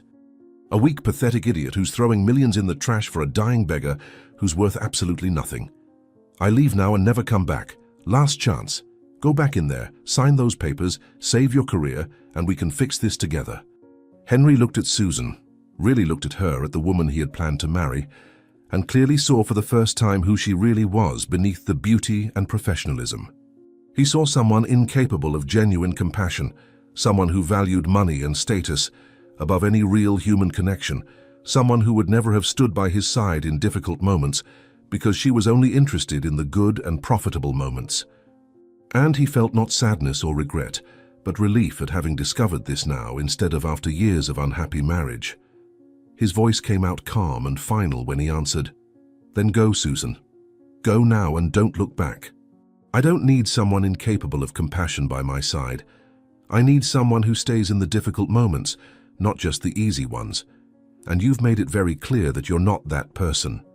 So go. Be happy with someone as empty as you. I'll stay with my father." Susan was livid, her face turning red with pure anger. "You'll regret it. When you're poor and alone, when that old man dies and you realize you threw everything away for nothing, you'll bitterly regret it. But it will be too late." And with that, she turned and left, her heels hitting hard, disappearing down the corridor without looking back. Henry entered the elevator alone, pressed the ground floor button, and as he descended, felt a strange mixture of fear of the uncertain future and relief for having finally made the choice he knew was right. He collapsed against the elevator wall, covered his face with his hands and cried, releasing all the tension and emotion of the past few hours. When the elevator reached the ground floor, he cleaned his face, straightened up and went out into the street. His thought was only one. Victor is waiting. I promised I would come back. And for the first time in my life, I'm going to keep an important promise.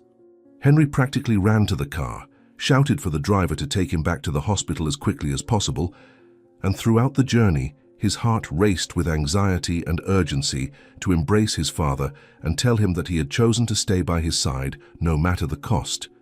Traffic seemed slower than ever, each red light an eternity, and Henry tapped his fingers impatiently on his knee while looking out the window. Dark clouds were beginning to form in the sky, threatening rain. Finally, the car stopped at the hospital entrance, and Henry got out before the vehicle had completely stopped.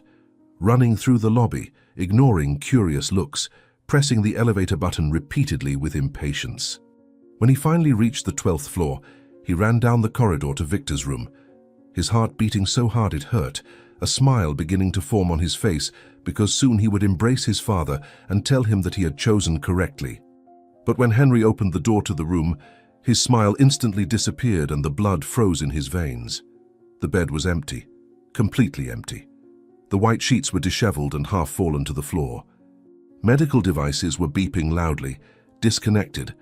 IV tubes were dripping onto the floor, and there was no sign of Victor.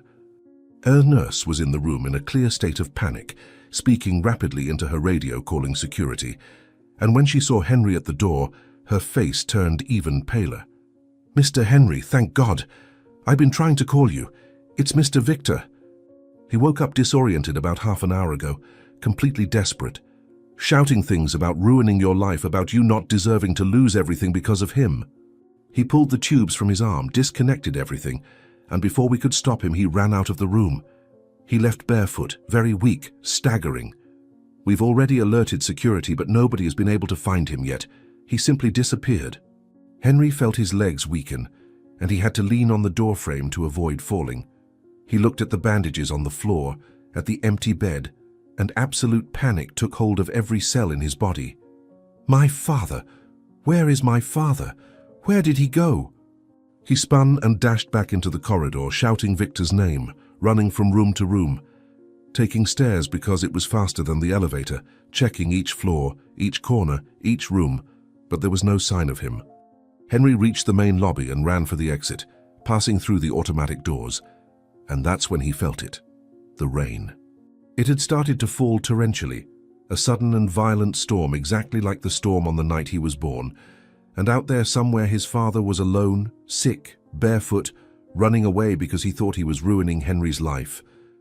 Henry ran into the rain without caring about getting wet, shouting desperately, "Dad, Vincent, where are you? Come back, please!" The rain was pouring down on the city, turning the streets into turbulent rivers and visibility to almost zero. But Henry didn't care about being completely soaked, his Italian shoes ruined by the dirty water running through the gutters, his expensive suit clinging to his body, shivering from cold and anxiety, as he ran desperately through the streets, shouting Victor's name until he had left the hospital without specific direction, just following an irrational instinct that he would know where to find his father. And now he was in the poorest areas of the city, those same streets where Victor had probably slept during the last 15 years of his miserable life. Henry checked every dark alley, every awning where homeless people took shelter from the storm, every bridge under which someone could be hiding, and with each empty place, his desperation grew exponentially. His lungs burned from the effort of running without stopping. His heart was beating so hard it seemed about to explode, and tears mixed with the rain on his face as he repeatedly shouted, "Vincent! Dad! Where are you? Please, answer me!" Some people looked curiously from protected windows, probably thinking he was crazy, but Henry didn't care about anything except finding his father before it was too late. He thought with growing panic that threatened to completely paralyze him. What if he's already given up? What if he's done something irreversible? I can't lose him now, not when I've finally chosen to stand by his side. After what seemed like hours, but was probably just 40 minutes of frantic and desperate searching, Henry turned a corner and saw in the distance the silhouette of an old metal bridge crossing the dark river agitated by the storm, and something in his instinct screamed that it was there, that Victor would be there. He ran toward the bridge, slipping several times on the wet asphalt, but always getting up immediately and continuing, and as he approached, his heart almost stopped when he finally saw the thin, hunched figure of Henry, found Victor alone near the bridge, clearly in deep despair. Victor was barefoot, wearing only the thin hospital pajamas that were completely soaked and clinging to his skeletal body. The bandages on his arms where the needles had been were wet and falling apart, and he was violently shaking both from cold and extreme weakness that made his entire body sway dangerously close to the edge of the bridge. Henry could see even from a distance and through the rain that Victor was crying convulsively, his shoulders shaking with sobs, and the old man's posture suggested someone who had reached the absolute limit of despair and was contemplating the unthinkable. Henry felt pure terror flood every cell of his body, and he shouted with all the strength he could muster, his voice cutting through the noise of the rain and the river. "Dad, no! Stay there! I'm coming! Don't do anything!" Victor slowly turned his head upon hearing the shout, and even through the rain and the darkness of night, Henry could see the expression of surprise mixed with horror on his father's wrinkled face when he realized that Henry had come after him, that he had gone out in the storm to look for him. Victor began shaking his head vigorously, raising his trembling hands in a gesture of denial, and his voice came out weak and broken, but Henry could hear it because he had gotten close enough. "No, Daniel, go away. Let me do this." "I came to say goodbye to you, son. I can't destroy your life again. I saw the news in the hospital before I escaped, saw that you lost everything because of me. Your company, your fiancé, your reputation, all destroyed because an old vagrant showed up pretending to be your father. I ruined you again, just like I ruined your mother. I am a burden, a curse, and you'll be better without me." Victor staggered dangerously, his weak body losing balance, and for a terrible second Henry was absolutely certain that he would lose his father before even really knowing him, and that thought gave Henry an explosion of desperate energy that made him run the last few meters, separating them faster than he had ever run in his life. He thought in absolute panic as his feet hit the wet metal of the bridge, "No, God, please, no, don't take him from me now. Not after everything." Henry reached Victor exactly when the old man began to lift a trembling leg, trying to climb onto the parapet, and he grabbed his father tightly, wrapping Victor's thin arms and pulling him violently backward, away from the edge, using all his strength to drag him from that dangerous place, even as Victor weakly struggled trying to break free. They staggered together on the wet metal of the bridge, Henry holding Victor with desperation, while the old man tried to fight back, and Henry shouted in a voice hoarse from screaming and so much emotion, "Dad, no, you're not leaving me again. I chose you, are you hearing me? I chose you. I resigned from the company, sent Sophia away, threw everything away because I chose to stay with you. Don't do this to me. Don't abandon me again." Victor stopped fighting when he heard Henry's words, his body becoming completely still with shock, and he turned his face wet with rain and tears to look into his son's eyes, searching for signs of lies or manipulation, but finding only raw and painful truth. Victor's voice came out in an incredulous and shattered whisper. You chose to stay with me, after everything I did, after abandoning you as a baby, after ruining your life by showing up out of nowhere. How can you be so stupid, son? How can you throw everything away for someone like me?" Henry pressed Victor tightly against his chest, embracing him completely, and the words that came out of his mouth were decades of pain being released at once, decades of unanswered questions and loneliness being transformed into forgiveness through tears and rain. "I don't want a perfect father. I just wanted to have had a father, anyone. You made mistakes, yes, you messed up badly, but you're here now, you came back. You asked for forgiveness. Give me this chance, Dad. Let me know you, let me love you, let me be your son before it's too late. I don't care about the company. I don't care about money. I don't care about any of that. I just want you. I just want the 3 months we have left together. Please, Dad, don't abandon me again, I beg you." Henry collapsed in completely uncontrolled sobs, his body shaking with the force of emotions he had repressed his entire life. And he fell to his knees on the cold, wet metal of the bridge without ever letting go of Victor, dragging the old man down with him. And there the two remained kneeling under the storm that punished mercilessly, embraced as if their lives depended on it. Victor was also crying now without any control, his thin and weak arms embracing Henry as best he could, and he repeated between sobs, "Forgive me, son. Forgive me for everything. Forgive me for being such a coward. Forgive me for not being the father you deserved." And Henry, with his face buried in his father's wet shoulder, whispered the words Victor had waited 32 years to hear. "I forgive you, Dad. I forgive you. And I love you. I love you so much." They remained there, embraced in the rain for an indeterminate time, Father and son finally truly united for the first time, letting the storm wash away decades of pain and regret and loneliness, letting the river witness the birth of a relationship that should have always existed, but was only beginning now with a cruel expiration date of 3 months. When they finally managed to stand up, Henry supported Victor completely because the old man was too weak to walk alone, and he lifted him in his arms carefully, carrying him like one would carry a child, and Victor did not protest, just rested his tired head on Henry's shoulder and closed his eyes in exhaustion and relief. Henry began to walk back through the storm, his muscles complaining about the weight but his heart lighter than it had been in years, and he whispered to Victor as he walked, "You're going to spend your last days with me, Dad, in my home, as family. I'm going to take care of you. I promise I'll be here until the end. You'll never be alone again." Victor squeezed Henry's wet shirt with weak fingers and murmured almost inaudibly, "Thank you, son. Thank you for not giving up on me." Weeks passed since that dramatic night on the bridge under the storm, and Henry's life had changed in ways he could never have imagined. He had transformed one of the guest rooms in his house into a complete home infirmary, equipped with an adjustable hospital bed, medical monitors, oxygen equipment, and everything the doctors recommended for Victor's palliative care. The house that had previously been just a symbol of his financial success, cold and empty, because Henry rarely spent time there, now had life and purpose for the first time. Henry had hired a caregiver to help him with Victor, because alone he couldn't manage all the medical and practical aspects of caring for a terminal patient, and the woman the agency had sent was completely different from anyone Henry had met in his life as a successful businessman. Claire was a young woman, perhaps 28, with a simple but pleasant face, brown hair always tied in a practical ponytail, and gentle eyes that shone with genuine compassion.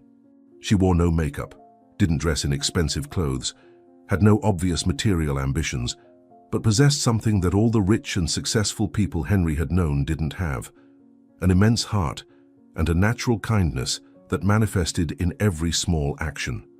Claire cared for Victor not as a job but as a calling, talking with him for hours about any subject the old man wanted to discuss, making him laugh with silly stories from her own simple life, always treating him with dignity and respect, even when she had to help him with basic and intimate needs that could be embarrassing. Henry watched, moved, as Victor, who had spent 15 years being invisible and despised on the streets, flourished under Claire's attention and care, smiling more, talking more, seeming less desperate, even knowing death was inexorably approaching. He thought as he observed Claire gently cleaning Victor's face while telling a funny story. She has something special, something that can't be bought or taught. She simply truly cares about people. One night, Henry was sitting in a chair next to Victor's bed, while Claire worked silently checking vital signs and adjusting the pillows to make the patient more comfortable. Victor's pain had increased significantly in recent weeks as the cancer progressed, and he was taking increasingly larger doses of morphine to manage the suffering, which left him drowsy and confused at times, but at least allowed him to have moments without unbearable pain.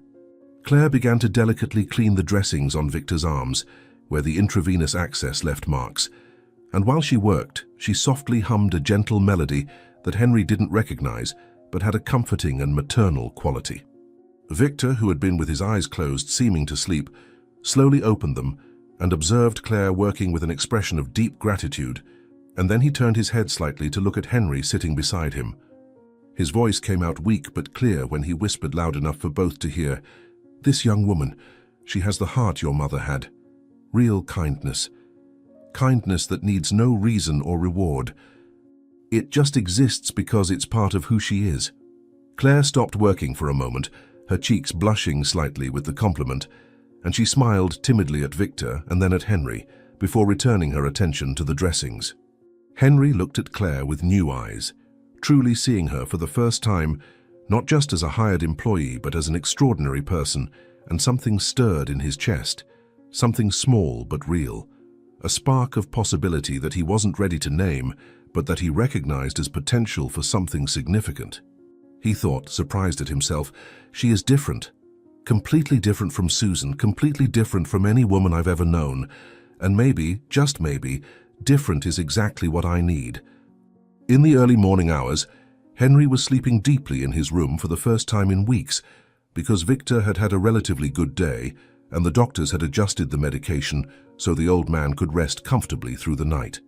But around 3 o'clock in the morning, Henry woke abruptly to the sound of desperate screams coming from Victor's room. Screams so intense and full of panic that they instantly made his heart race even while still half asleep.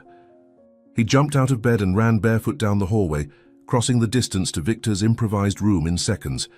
And when he opened the door, he encountered a scene that made his blood freeze in his veins. Henry crossed the doorway, and the scene he found made his heart shatter into millions of pieces. Claire was beside Victor's bed, her hands gently holding the shoulders of the old man, who was violently thrashing, fighting for air, his face contorted in panic and pain as he clutched his own chest with fingers that trembled uncontrollably. The heart monitors beeped loudly and frantically, the numbers on the screen showing dangerously irregular values, and Victor tried to speak, but the words came out broken and desperate between failed attempts to pull air into lungs that simply could no longer function properly.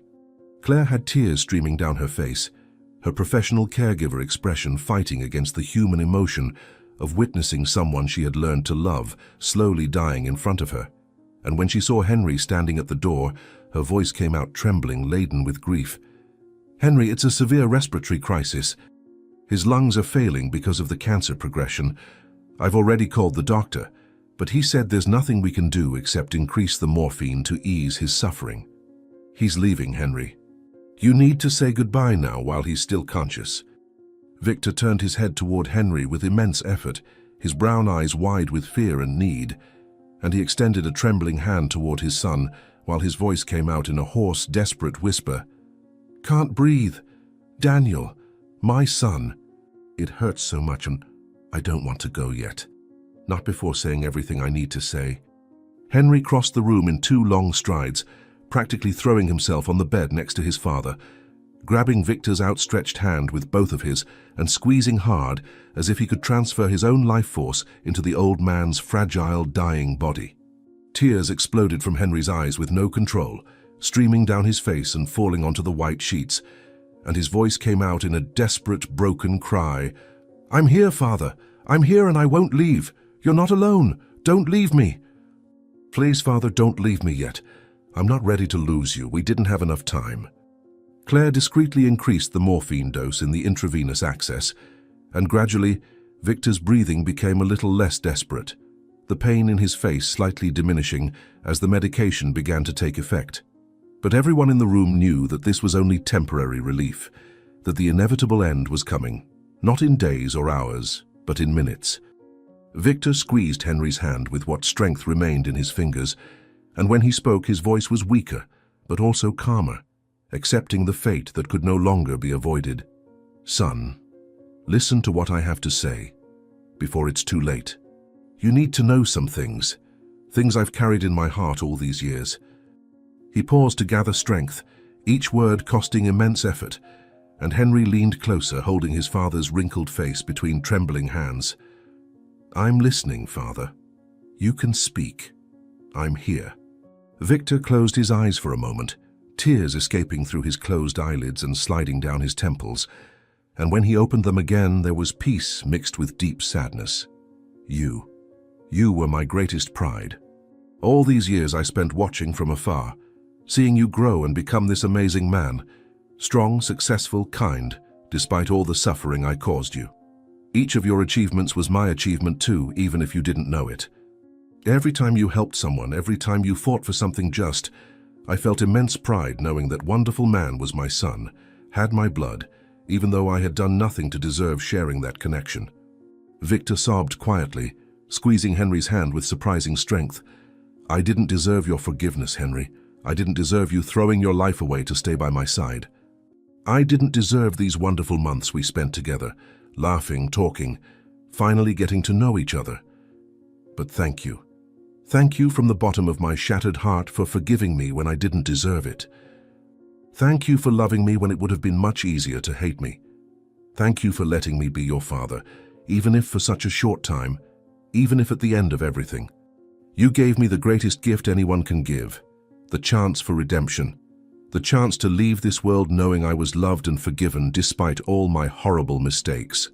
Henry completely broke down, his body shaking with violent sobs that made his breathing come in painful spasms, and he hugged Victor carefully so as not to hurt him, but with enough strength to convey all the love and gratitude he felt. "I'm the one who thanks you, Father. I thank you for having the courage to come back, for giving me the chance to finally know my father, for teaching me that forgiveness is possible, that love can exist even after so much error and pain. You showed me that family isn't about being perfect. It's about trying, about truly regretting, about loving even when it's difficult. I love you. I love you so much, Father, and I will carry you in my heart for the rest of my life." Victor smiled through the tears, a weak but genuine smile of peace and relief, and he raised a trembling hand to caress Henry's wet face with infinite tenderness, touching his cheeks, nose, forehead, as if memorizing every detail of the son he had lost and found again. His voice came out in an almost inaudible whisper, but loaded with pure love. "I love you too, my beautiful boy, my precious son. Always loved you, from the moment I knew you existed. Never stopped. Not for a day. Love you so much." Victor's eyes began to slowly close, his hand slipping from Henry's face and falling gently onto the sheets, his breathing becoming increasingly shallow and spaced, and Claire placed her hand gently on Henry's shoulder, whispering with a choked voice, "He's going, Henry. He's at peace now. You gave that to him. You gave peace to your father." Victor closed his eyes for the last time, his face finally at peace. Henry held his hand until the end, whispering words of love and forgiveness. His face completely relaxed, all lines of pain and suffering disappearing, leaving only a serene expression of peace that he hadn't had in life for decades. Henry froze for an eternal second, his brain refusing to process what had just happened. And then reality hit with brutal force, and he screamed in pain, a scream that came from the deepest part of his shattered soul. "No, Dad, no, you can't go yet. Come back, please come back, don't leave me, I need you." He embraced the body that no longer breathed, rocking back and forth, kissing the cold forehead, stroking the white hair, crying so intensely that he could barely breathe. Claire approached from behind and wrapped Henry in a tight embrace, crying with him, sharing the pain, offering the human comfort that he had never really received from anyone before. And they stayed like that for an undetermined amount of time, two human beings united in the pain of an inevitable but devastating loss. She whispered in his ear with a voice full of compassion, "He knew he was loved. You gave him that, Henry. He died knowing he had a son who loved him. That's all he wanted. You did the impossible. You forgave and loved when it would have been easier to hate. You are extraordinary." The days following Victor's death passed in a blurred haze of pain and practical tasks that needed to be done. Henry organized the funeral alone with Claire's help, choosing a simple but dignified coffin, a quiet and beautiful cemetery, and deciding to keep the ceremony small and intimate because Victor hadn't known many people in the last months of his life. On the day of the funeral, the sky was cloudy but it wasn't raining, and Henry stood alone in front of the closed, simple wooden coffin, holding in his hands the faded photo he had found in Victor's backpack weeks ago, that precious image of his young and happy parents waiting for his birth. The only people present were Claire, who stood a few steps behind in respectful silence, three homeless people who had known Victor during his years on the streets and who came to pay respect to the man who always shared food when he managed to get something, and the nurse from the hospital who had taken care of Victor on the first night and who had been moved by the story. Susan didn't show up, but had sent a cold, short message that Henry had read and immediately deleted. "I hope it was worth it. Good luck with your new life." Henry hadn't even responded, because there was nothing to say to someone so incapable of understanding what really mattered in life. He looked at the coffin for a long moment in silence, organizing thoughts and words, and then began to speak with a choked but firm voice. "My father wasn't perfect. He made terrible mistakes. He abandoned me when I was just a helpless baby. He ran away out of fear and cowardice and left my mother alone to raise a child without help. But he came back. He had the courage to come back when he was dying, not to ask for money or favors, but to ask for forgiveness. And he taught me the most important lessons of my life. He taught me that love can exist even in failure, even in regret, even in the deepest pain. He taught me that it's never too late to truly love, and it's never too late to forgive. Victor, you will always be my father, and I will always be your son. Rest in peace knowing that you were loved and forgiven. Until we meet again. Henry placed a white rose on the wooden coffin, kissed the smooth surface tenderly, and let the tears fall freely without shame or embarrassment. Months passed since that painful day at the cemetery, and Henry's life had taken a completely new and unexpected direction. He had sold all his shares in the company and used the money not to live luxuriously, but to create something meaningful, something that would honor Victor's memory and help other families not lose precious decades separated as he and his father had lost. The Victor Institute was inaugurated on a clear, beautiful morning, occupying a renovated building that had previously been an abandoned warehouse, but was now a welcoming and functional space with rooms for families, medical and psychological offices, a common area, community kitchen, and offices for social workers who actively worked searching for separated parents and children and facilitating reunions. On the main facade of the building, Henry had a huge photo of Victor smiling placed, not the photo of him old and suffering, but one that Henry had managed to digitally restore from the old photo he had found in the backpack, showing Victor young and full of life and hope. Henry was thin, had lost weight during the months of mourning, but his eyes had a different light now, a peace that didn't come from money or success, but from genuine purpose and meaning. Claire was by his side, and during the months working together on the Institute project, something had grown naturally between them, not explosive passion, but a deep connection based on shared values, mutual compassion, and real understanding. They weren't in a hurry, weren't rushing anything, just letting the relationship develop at the right pace. Claire held Henry's hand as he gave his inauguration speech to the gathered people, his voice clear and emotional. My father lived on the streets for 15 years, suffering cold, hunger, contempt, and loneliness. But even in that desperate situation, he never lost his basic humanity, never lost the capacity to love, never threw away the precious memories he kept of me. He gave me the greatest gift anyone can give, the chance to heal my orphan's pain through genuine forgiveness. This institute exists so other families don't lose 30 years like we did. So fathers and sons, mothers and daughters, brothers and sisters separated by life's cruel circumstances can reunite before it's too late. So love has a chance to overcome time and distance. Sincere and emotional applause echoed, and Claire squeezed his hand tightly, smiling with tears in her eyes, and Henry felt immense gratitude for having found someone who truly understood who he was now. At the end of that successful inauguration day, when everyone had gone home and the sun began to set, Henry drove alone to the cemetery where Victor was buried. He walked slowly among the tombstones until he found the simple but beautiful one that marked his father's resting place, knelt on the soft grass, and carefully cleaned the marble surface with a cloth he had brought, removing accumulated leaves and dust. He placed fresh flowers in the vase next to the tombstone, white roses like the ones he had placed on the coffin months ago, and then simply knelt there in silence for several minutes, just feeling his father's spiritual presence. Finally, Henry began to speak in a low voice as if Victor could hear him from wherever he was now. Hi, Dad. I came to tell you the news. The institute I created in your honor was inaugurated today. We already have 15 families registered looking for reunions, and our team is working hard to make these connections happen. You would be so proud to see the good that is emerging from our painful story. And Dad, I met someone. Claire. You remember her? She took care of you in your last days. She's special, Dad. She teaches me every day what true kindness is, genuine compassion, unconditional love.